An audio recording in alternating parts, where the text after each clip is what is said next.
आप जानते हैं मानसी, आपके जो बॉडी में सबसे ज़्यादा कोलेस्ट्रॉल कहाँ पे है आपकी बॉडी में? हार्ट। सबसे ज़्यादा cholesterol you have in your brain. आपने घी नहीं खाया तो because that's a very good source of cholesterol, right? तो आपके जो न्यूरॉन सेल्स हैं आपके ब्रेन में वो इनएक्टिव हो जाते हैं। तो जो घी है वहाँ पे उसको बाइल जूस भी नहीं लगता इमल्सिफाई करने के लिए। It is directly digested by the lipase enzyme in the intestine. तो अगर हम एक चम्मच तेल की बात करते हैं तो और एक चम्मच घी की बात करते हैं, दोनों का कैलोरी कंटेंट सेम है। मतलब अगर हम बात करते हैं सीड से जब ऑयल निकल के बॉटल में आता है तो उसकी न्यूट्रिशन वैल्यू काफ़ी हद तक इम्पैक्ट करता ही है, कम हो जाता है। आप फ्रेंच फ्राइज दे रहे हो तो अगर आपको लग रहा है वहाँ पे और कुछ अवेलेबल नहीं है तो आई वुड रिक्वेस्ट देम कि आप प्लीज़ मत दीजिए। क्या रेशियो है for the calcium and phosphorus is like 1.3:1 in the bones, right? तो यही रेशियो आपका जो है फूड के अंदर होता है।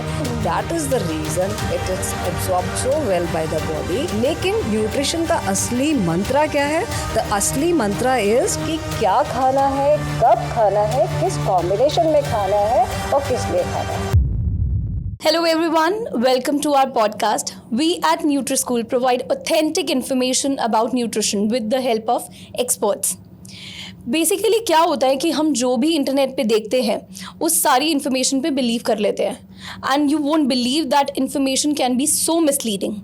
तो उसी गैप को ब्रिज करने के लिए from myths to facts, from theory to practical हम लेकर आए हैं Nutri school with the help of experts जिनको सालों की नॉलेज है इस लाइन में। सो आज के जो एक्सपर्ट हैं वो है Preeti ma'am. Welcome to our podcast ma'am. Thank you, Mansi. Thank you so much for having me here. And first of all, let me say my wishes and hello to all the viewers who are watching this podcast. तो प्रीति ma'am is a biochemist, she is a nutritionist, she is an aesthetician and she has done many courses in nutrition and उन्होंने सालों बिता दिए nutrition पे इतनी information spread करने के लिए। Ma'am you know you were a biochemist and now you are into nutrition since many years.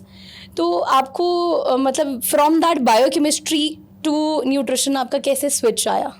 ये क्वेश्चन मुझे ज़्यादातर सभी लोग पूछते हैं and actually it is a very normal transition or a normal progression because you also being a nutritionist, so you also know that biochemistry is a part of nutrition only, right? So when we talk about biochemistry, तो biochemistry में क्या है? It is always like a chemistry of your living cells, right? Absolutely. And when we come to nutrition, it is like a fuel to cells or food to the cells, right? Exactly. So this was a normal progression, but yes, why I came into it, जब मैं pregnancy के बाद मैंने बहुत ज़्यादा weight put on कर लिया था, बहुत ओबीज हो गई थी। उससे मेरा जो कॉन्फिडेंस लेवल है it had come to literally zero. If I say it was in minus also, I think I am not exaggerating. और उसके अलावा जो है मेरे को थोड़े हेल्थ इश्यूज़ भी थे एंड पोस्टपार्टम डिप्रेशन भी हो गया था। Then I decided to go to a dietitian and जिन्होंने मुझे डाइट प्लान्स दिए and also along with that मैंने काफ़ी सारे लाइफस्टाइल हैबिट्स चेंज किए, एक्सरसाइजेस की, जिम ज्वाइन किया and I could transform my body from a very unhealthy state to a healthy state, literally reducing my weight 30 kgs from. So it was a phenomenal journey जिसने मुझे इतना मतलब shock किया कि एक सिर्फ nutrition, because 75% was nutrition and 25% exercises, right? तो मुझे लगा कि न्यूट्रिशन इतना आपको ट्रांसफॉर्म कर सकता है from being so misfit or unhealthy to so fit and healthy body, right? तो ये जो है मुझे इसने बहुत फैसिनेट किया कि why not study this field also, how well it can actually design your body, right? तो then I enter through this field of nutrition and I am so blessed that I did that and I think I am sitting here also because of that. It is so good to know about your journey from biochemistry to nutrition, ma'am. Ma'am, I know that you have, almost more than 14 years of experience in this field. आपने इतनी workshops ली, मतलब you have taken more than 500 workshops, हज़ारों बच्चों को आपने पढ़ाया। Ma'am, मुझे आपसे ये जानना है कि why nutrition is important and who should study nutrition? Well, I think उसको आप categorize कर ही नहीं सकते क्योंकि nutrition as soon as the child is born, है ना, मदर जब प्रेग्नेंट होती है, child when it comes to on this planet, वो वहीं से शुरू हो जाता है ना. तो न्यूट्रिशन सभी लाइफ स्टेजेस के लिए इम्पॉर्टेंट है, सभी कैटेगरीज के लिए इम्पॉर्टेंट है. We can not just say that कि आपके लिए है और उनके लिए नहीं है, बिल्कुल भी नहीं, है ना. जैसे कि अब्राहम लिंकन ने, अगर आपने डेमोक्रेसी के बारे में हम पढ़ते थे, तो it used to be always by the people, for the people, from the people. Same way nutrition is not only कि आपने क्या खाना है. देखो, लोग जानते हैं कि हेल्दी चॉइसेस क्या है, लोगों को बहुत अच्छे से पता है कि ओट्स खाना है, किनवा खाना है, पता है लोगों को. लेकिन न्यूट्रिशन का असली मंत्रा क्या है? द असली मंत्रा इज कि क्या खाना है, कब खाना है, किस कॉम्बिनेशन में खाना है और किस लिए खाना है. Exactly. Right? So if everybody understand this, and if all age groups, right, from like if I talk about like a toddler to a childhood or to a adult or to a old age group, everyone, if they should have a basic knowledge of nutrition, so at least उससे क्या होगा कि वो जिंदगी में अपनी पूरी जिंदगी थोड़ा अपनी एक हेल्दी उसमें बिता सकते हैं without any diseases and disorders. So I think nutrition is for all.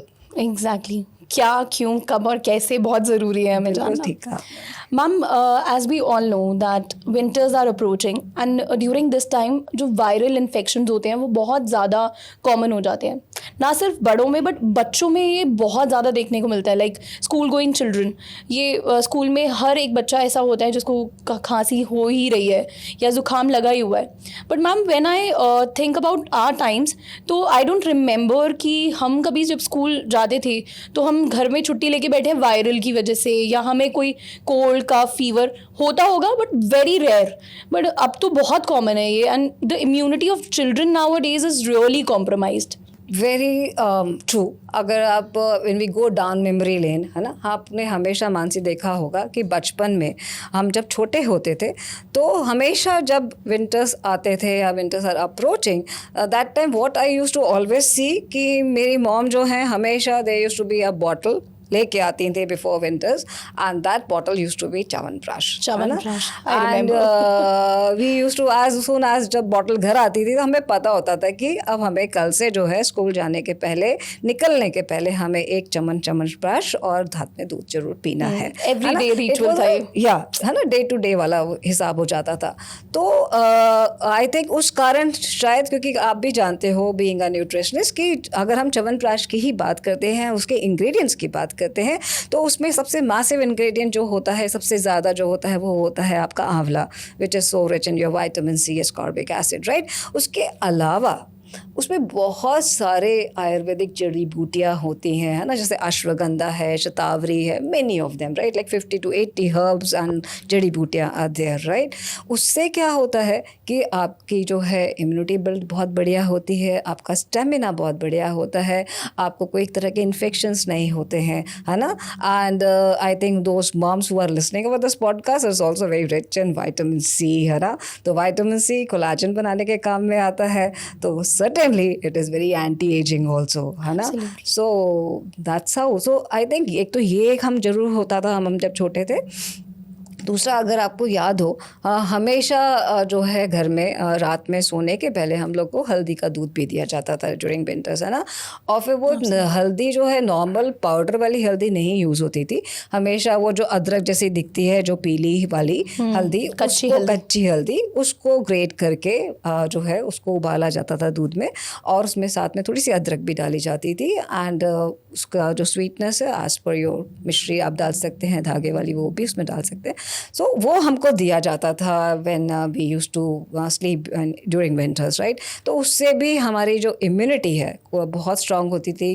Plus turmeric है, आप जानते हैं, वहाँ पे क्यूकरमिन एंटीऑक्सीडेंट है, और also it is very anti bacterial, right, anti inflammatory. तो आपको कोई भी इन्फेक्शन होने के चांसेस नहीं होते थे, तो स्कूल से छुट्टी नहीं लेनी पड़ती थी, राइट, है ना. तो एक तो ये चीज़ें थी, तो इसीलिए. और अगर हम बात करें पहले ज़माने में क्या क्या चीज़ें हैं, तो अगर आप देखिए साउथ इंडिया अगर आप जाते हो तो साउथ इंडिया में एक बहुत सालों साल से आई थिंक ऋषि मुनियों के टाइम से एक ट्रेडिशन चल रहा है कि वहाँ पे जब भी खाना परोसा जाता है तो वहाँ पे हमेशा आप देखें बनाना लीव्स पे करा जाता है ना. एंड ऑल्सो हम शायद पिक्चर्स में भी जब भी कहीं बनाना लीव्स देखते हैं तो हम समझ जाते हैं कि कोई साउथ इंडियन फूड यहाँ पे सर्व हो रहा है. Even in the restaurants even in the restaurants also, है ना. तो अब वो वहाँ पे भी बहुत साइंटिफिक लॉजिक है कि क्यों वो यूज़ होता था. आप देखिए जो बनाना लीव्स होती हैं वो बहुत ही रिच होती हैं विटामिन सी में, है ना. और आप भी जानते हो विटामिन सी जो है it is the water soluble vitamin, correct. अब वाटर सॉल्युबल है तो जब उसके ऊपर स्टीमिंग फूड हॉट फूड सर्व किया जाता था तो वो विटामिन सी लीच आउट हो जाता है. Exactly. So it is been absorb by the food which you are having it. So just see it is so phenomenal, है ना. और इतना ही नहीं, अगर हम हल्दी की जब हम बात कर रहे थे तो वहाँ पे तो लोग जो है हल्दी के उपटन से ही नहाते हैं, तो कोई स्किन डिसऑर्डर डिजीजेस उनको नहीं होते हैं, है ना. तो ये सारी चीज़ें बहुत आई थिंक इम्पॉर्टेंट है अगर हम सोचते हैं तो, right. And actually if we incorporate all these things तो then obviously the immunity levels are very high. Absolutely ma'am. Ma'am ये तो हमने और एक और चीज़ है मानसी, मुझे एक और चीज़ याद आई है. आजकल कभी भी मैं जब जाती हूँ बाहर निकलती हूँ during winters, so what I come across कि हमारे सोसाइटी के आसपास जितने भी पीडियाट्रिशियंस हैं या डॉक्टर्स हैं, इतनी लंबी लाइंस होती हैं वहाँ पे. मदर अपने बच्चे को लेके बैठे होते हैं and I feel very bad for that. Because क्या होता है, आप जैसे ही सर्दी जुकाम हुआ खांसी हुई और mummy I mean obviously will go to a doctor, है ना. अब डॉक्टर क्या होता है आपको मेडिकेशन दे देता है और फिर क्या होता है उससे आपका जो भी आपको एलिमेंट है वो आपका क्योर तो हो जाता है ना. लेकिन वो एलिमेंट आपको हो ही ना, उसका क्या प्रिवेंशन है. व्हेन वी से like prevention is better than cure, तो वो आपका ना हो वो आपको कोई नहीं बताता.